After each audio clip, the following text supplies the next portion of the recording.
not afternoon, it's evening. So আমি আসলে start করব। এতক্ষণ তো আমরা খুব ইফেক্টিভ একটা ট্রেনিং সেশনে আসলে অংশ নিয়েছি এবং অনেক কিছু ইনফরমেশন জেনেছি। সো কাস্টমার কেয়ারের ডিপার্টমেন্টের আমি এবং আমার টিমের, বিশেষ করে ম্যানেজমেন্টে, টপ ম্যানেজমেন্টে যারা আছেন, তাদের মূল দায়িত্ব হচ্ছে এই যে এই বিজনেসটা যে চলছে রানিং, সো এটার কিছু রুলস এন্ড রেগুলেশনস আছে।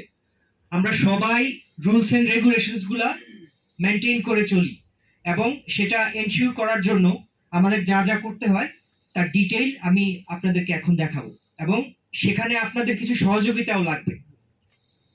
So first of all, we ensure a fair business environment for all, and I would like to share our actions and policies.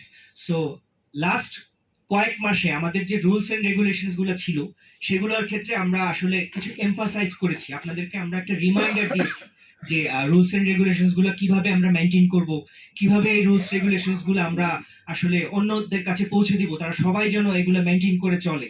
এবং এই রুলস এন্ড রেগুলেশনস গুলো যখন আমরা ব্রেক করব তখন তার কোইন্সিডেন্স গুলো কি হতে পারে, সেটার ক্ষেত্রে পানিশমেন্ট লেভেল কি হতে পারে, এবং একটা ফেয়ার এবং ফ্রেন্ডলি এবং একটা গুড বিজনেস এনভায়রনমেন্ট যদি সবাই মেনটেন করতে পারে তাহলে আমাদের বিজনেসটা একটা গুড বেস্ট একটা বিজনেসে পরিণত হবে। সো আমি আসলে কথা না বেরিয়ে পরের স্লাইডে চলে যাচ্ছি। অ্যাকচুয়ালি তিয়াংশি বাংলাদেশ কমিট করে ট্রান্সপারেন্সি, ইন্টিগ্রিটি আর ফেয়ারনেস, মানে স্বচ্ছতা এবং ট্রান্সপারেন্সি এবং একটা গুড বিজনেস এনভায়রনমেন্ট ধরে রাখার জন্য আমরা কমিটেড। এক্ষেত্রে বিগত কয়েক মাসে আমরা কিছু আমাদের অ্যাক্টিভিটিস হাইলাইট করেছি। যে সমস্ত ডিস্ট্রিবিউটর বা যারা হচ্ছে গিয়ে বিজনেস করতে গিয়ে বিভিন্ন ধরনের আনইথিক্যাল প্র্যাকটিস করেছেন এবং কিছু ইলিগ্যাল অ্যাক্টিভিটিস করেছেন, তাদেরকে পানিশ করার জন্য আমরা বেশ কিছু পদক্ষেপ নিয়েছি। ওয়ান বাই ওয়ান আমরা আপনাদেরকে দেখাবো, বাট তার আগে আমি জাস্ট আমাদের কিছু rules regulations, core rules regulation যেগুলো আছে সেগুলোর একটা সামারাইজ করে আপনাদেরকে দেখাবো, যেগুলো আমরা এমফাসাইজ করছি। ফার্স্ট অফ অল, আমরা বিজনেস কন্ডাক্ট করব ইথিক্যাল একটা ম্যানারের মাধ্যমে, অনেস্ট থাকবো।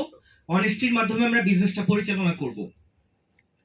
দেশের এবং কোম্পানির যে আইন আছে, যে পলিসি আছে, সেই পলিসিগুলো আমরা মেনে চলবো। ডিস্ট্রিবিউটর যারা আছেন আমরা সবাই একজন একজনকে রেসপেক্ট করব। যে 8 স্টার আছেন বা ব্রোঞ্জ লায়ন আছেন তারা 7 স্টারকে রেসপেক্ট করবেন, রেসপেক্ট দিয়ে কথা বলতে হবে। যারা হচ্ছে লোয়ার র্যাঙ্কে আছে তারা হায়ার র্যাঙ্কে যারা আছে তাদেরকে রেসপেক্ট দিয়ে কথা বলবে। বিভিন্ন টিমে যারা ডিফারেন্ট টিমে কাজ করে একজন একজনের প্রতি শ্রদ্ধাবোধ রেখে কাজ করতে হবে। এবং ওয়ার্কপ্লেস এনভায়রনমেন্ট, একটা পজিটিভ এনভায়রনমেন্ট বজায় রাখতে হবে সব ক্ষেত্রে, সেটা হোক ইন অফিস, আফটার অফিস। আপনার যত ডিস্ট্রিবিউটর আছে বা আপনার ডাউনলাইনে যারা আছে, আপলাইনে যারা আছে, তাদের সাথে খুব ভালো একটা বিজনেস, একটা ফ্রেন্ডলি এনভায়রনমেন্টে বিজনেসটা কন্ডাক্ট করব আমরা। অনেক সময় আমরা যেটা করি সেটা হচ্ছে যে প্রোডাক্ট সেল করতে গিয়ে বিভিন্ন রকম ফলস ক্লেম করে ফেলি। সেই ফলস ক্লেমগুলো আমরা অ্যাভয়েড করব এবং প্রোডাক্টের যে অরিজিনাল গুণাগুণ আছে, দ্য বেনিফিটস, সেই প্রপার বেনিফিটসটা আমরা, ট্রু বেনিফিটসটা আমরা কাস্টমারকে শেয়ার করব। একটা খুবই ইম্পর্টেন্ট একটা পয়েন্ট আমি বলবো এখন।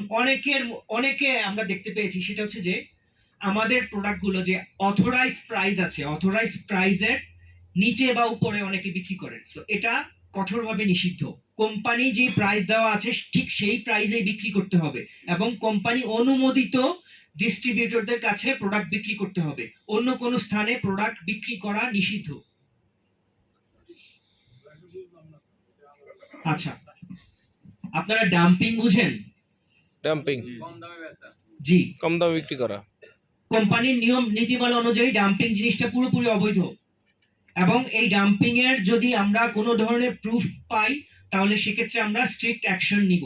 এবং অনেক ডিস্ট্রিবিউটর আছেন, সম্মানিত ডিস্ট্রিবিউটর, তারা অলরেডি জানেন যে আমরা ডাম্পিং এর ক্ষেত্রে কতটা কঠোর হয়েছি এবং আমাদের রুলস রেগুলেশনস গুলো কতটা কঠোর হয়েছে। স্ক্যাম করে, So, স্ক্যাম, আমরা দিস ইজ স্ক্যাম। সবার কাছ থেকে এক্সপেক্ট করব যে আমরা সবাই মিলে এই জিনিসটা প্রতিহত করব to save our business. Price লিস্টে রিটেলটা থাকলে এটা রিটেল ফর দ্য কাস্টমার, এটা আপনার শুধু এই কাস্টমারের জন্য, ধরনের ইনফরমেশন গুলা যদি কোনো ডিস্ট্রিবিউটরের জন্য না, আপনারা করতে পারেন এবং কাস্টমারের ওয়ান জন্য। বাই ওয়ান আনসার করব।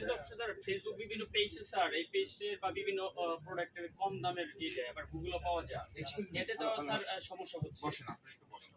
সেটা হচ্ছে যে আমরা জানি আপনাদের অনেকের হয়তো বা এই জিনিসটা প্রথমে আগে দেখতে হবে যে কোনো একটা জিনিস, হ্যাঁ, যে কোনো একটা information first you take, right? আগে প্রথমে আপনি সবটা পুরোটা শোনেন, দেন আপনার যদি কোশ্চেন থাকে তাহলে লেটার আপনি সেই কোশ্চেনগুলো পরবর্তী সেই কোশ্চেনের যে উত্তর নাই, নট লাইক দ্যাট, ঠিক আছে, সেটার উত্তর আছে। কাস্টমারের কাছে আপনি তো প্রথমে আপনার আগে ডিস্ট্রিবিউটরের কাছে কোম্পানির প্রেজেন্টেশনটাকে দেখেন, আপনাকে ভালো করে আইডি জানেন, কার্ড করে ফেলছে সে এর ডিস্ট্রিবিউটর। পরেরটা আমরা পরবর্তীতে যাদের যে কোশ্চেনগুলো থাকে, এখন হতে পারে যে একজনের কোশ্চেন আছে আরেকজন হতে পারে না, তো যার যার কোশ্চেন আছে আমরা আশা করব যে ইন্ডিভিজুয়ালি আপনি, উনি আমাদের কাস্টমার কেয়ার সার্ভিস ইতিমধ্যে পরিচয় করে দিয়েছে, সো আপনি ওনার সাথে যোগাযোগ করলে আপনি পরবর্তী সকল answer you will get, no problem. So let him finish first. Right, thank you Nazmul ভাই। রিফাইন। সো আমরা সবার লাস্ট পয়েন্টে নিয়ে আলোচনা করি। অনেক সময় বিজনেস কন্ডাক্ট করতে গিয়ে দেখা যায় যে আমরা কনফিউশন ক্রিয়েট করি নিজের টিমের মধ্যে, অন্যের টিমকে হ্যারাস করি, বিভিন্ন ফ্রডুলেন্ট অ্যাক্টিভিটিস করি, এবং এক্ষেত্রে টিম কাটিং সহ কিছু মিস ইনফরমেশন প্রোভাইড করি। সো এই ধরনের ইনফরমেশনগুলো আমরা প্রোভাইড করা থেকে বিরত থাকবো। এবং আমি আগে যেটা শেয়ার করেছি আপনাদেরকে, সেটা হচ্ছে যে একজনের টিমমেট যারা আছে তাদেরকে রেসপেক্ট করতে হবে। সো আমরা যদি টিমমেটের উপর রেসপেক্টটা বজায় রাখি এবং অন্য টিমকে সম্মান করি এবং তাদেরকে বিজনেস করার অপরচুনিটি মানে অ্যালাউ করে থাকি, তাহলে এটা বোথ আমাদের বিজনেসের জন্য বোথ এন্ডে সেটা বেনিফিশিয়াল হবে। Right. Team cutting is a rubbish. So এখন এতক্ষণ তো আমরা আমাদের এমফাসাইজ করলাম রুলস এন্ড রেগুলেশনসটা নিয়ে, যেটা হয়তো আপনারা সবাই জানেন, আমাদের অনেক আগে থেকেই রুলস এন্ড রেগুলেশনস গুলো দেওয়া আছে। ইয়েস। সো এটার ক্ষেত্রে আমরা কিছু পানিশমেন্ট লেভেল আসলে আপনাদের জন্য, আসলে সবার জন্য এটা অ্যাপ্লাই করব। সেটা হচ্ছে যে first of all code of conduct বা হচ্ছে গিয়ে যে কোনো ধরনের আনএথিক্যাল বিহেভিয়ার, সেটা হচ্ছে আপনার যে ক্রাইমটা করবেন সেটা লেভেল অনুযায়ী, সেটা যদি কম হয় তাহলে সেক্ষেত্রে শাস্তি হিসেবে লেভেল 1 দেওয়া হবে। So what is inside level 1? Level 1 এ কি আছে? লেভেল 1 এর মধ্যে আছে আমরা কোম্পানি থেকে একটা ওয়ার্নিং লেটার ইস্যু করব আপনাদের, এন্ড এটা একটা নোটিশ দিয়ে দিব, শোকজ নোটিশ, যেটা কেন করলেন সেটা আপনাদের এটা আনসার করতে হবে যে এই ক্রাইমটা করেছে। এন্ড আপনাদের যদি যে ক্রাইমটা করেছে সেটা যদি মাত্রাটা একটু বেশি হয়, সেক্ষেত্রে আমরা লেভেল 2 ওয়ার্নিং দিব। What is level 2 warning inside? Level 2 warning means আপনার ডিস্ট্রিবিউটরশিপটা 3 মাসের জন্য সাসপেন্ড থাকবে, এবং একটা ওয়ার্নিং লেটার ইস্যু করা হবে এবং শোকজ নোটিশ ইস্যু করা হবে। 3 মাসের মধ্যে কোনো বিজনেস অ্যাক্টিভিটিস করা যাবে না। আফটার 3 মান্থস যদি কোম্পানি দেখে যে না, ইউ আর ইমপ্রুভড, আপনি আপনার দোষ স্বীকার করেছেন এবং ভবিষ্যতে এই ধরনের কাজ থেকে বিরত থাকবেন, এই ধরনের একটা কমিটমেন্ট যদি দিয়ে থাকেন, দেন আমরা আপনাকে আবার দ্বিতীয়বার একটা চান্স দিব টু রিওপেন ইউর বিজনেস। আপনার বিজনেসটাকে আবার কন্টিনিউ করার জন্য আমরা আপনাকে একটা চান্স দিব। But level 3 warning, what is level 3 warning? আপনার যদি লেভেল 1 এবং লেভেল 2 অতিক্রম করার পর যদি সেম ক্রাইম আবার করে থাকেন, সেক্ষেত্রে আমরা লেভেল 3 ওয়ার্নিং দিয়ে থাকি।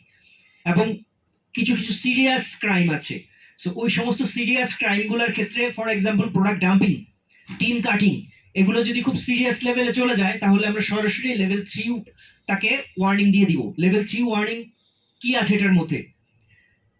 এটা খুবই সিরিয়াস একটা আসলে আমাদের অ্যাকশন। সো এক্ষেত্রে টার্মিনেশন হবে, ডিস্ট্রিবিউটরশিপটা ক্যান্সেল হয়ে যাবে এবং বিভিন্ন সোশ্যাল মিডিয়া, পাবলিক মিডিয়াতে এগুলো প্রকাশ হবে। Apply the legal action. Also যদি কোম্পানি মনে করে লিগ্যালিও যেতে পারে। এটা আসলে লেভেলের উপর ডিপেন্ড করে যে কত বড় ক্রাইম বা রুলস এন্ড রেগুলেশনস কতটুকু ব্রেক করেছে সেটার উপর। সো এবার আমি আমাদের কিছু অ্যাকশনে দেখাতে চাচ্ছি আর কি। So last couple of month, মানে বিগত বেশ কয়েক মাস আমরা আসলে রুলস রেগুলেশনস এর উপরে মানে আসলে অনেক এমফাসাইজ করেছি এবং এটাকে নিয়ে আমরা অনেক কাজ করেছি। সো বেসিক্যালি আমরা কিছু ডিস্ট্রিবিউটর পেয়েছি যারা এই সমস্ত কাজের সাথে জড়িত, তাদের কিছু এভিডেন্স আমরা কালেক্ট করেছি এবং তাদেরকে সেইভাবে পানিশ করা হয়েছে। ফর এক্সাম্পল, আমাদের একজন 7 স্টার ডিস্ট্রিবিউটর ছিলেন, সেটা হচ্ছে যে উনি তার ডাউনলাইন যিনি আছেন তাকে প্রপারলি প্রোডাক্ট ডেলিভার করতে ব্যর্থ হয়েছেন এবং তাকে কিছু বোনাসের কিছু ফেক প্রমিস করেছেন যে আপনি বোনাস পাবেন বা অনেক মিস ইনফরমেশন দিয়েছেন। সো এক্ষেত্রে আমরা সেটা আইডেন্টিফাই করেছি একটা রিটেন কমপ্লেন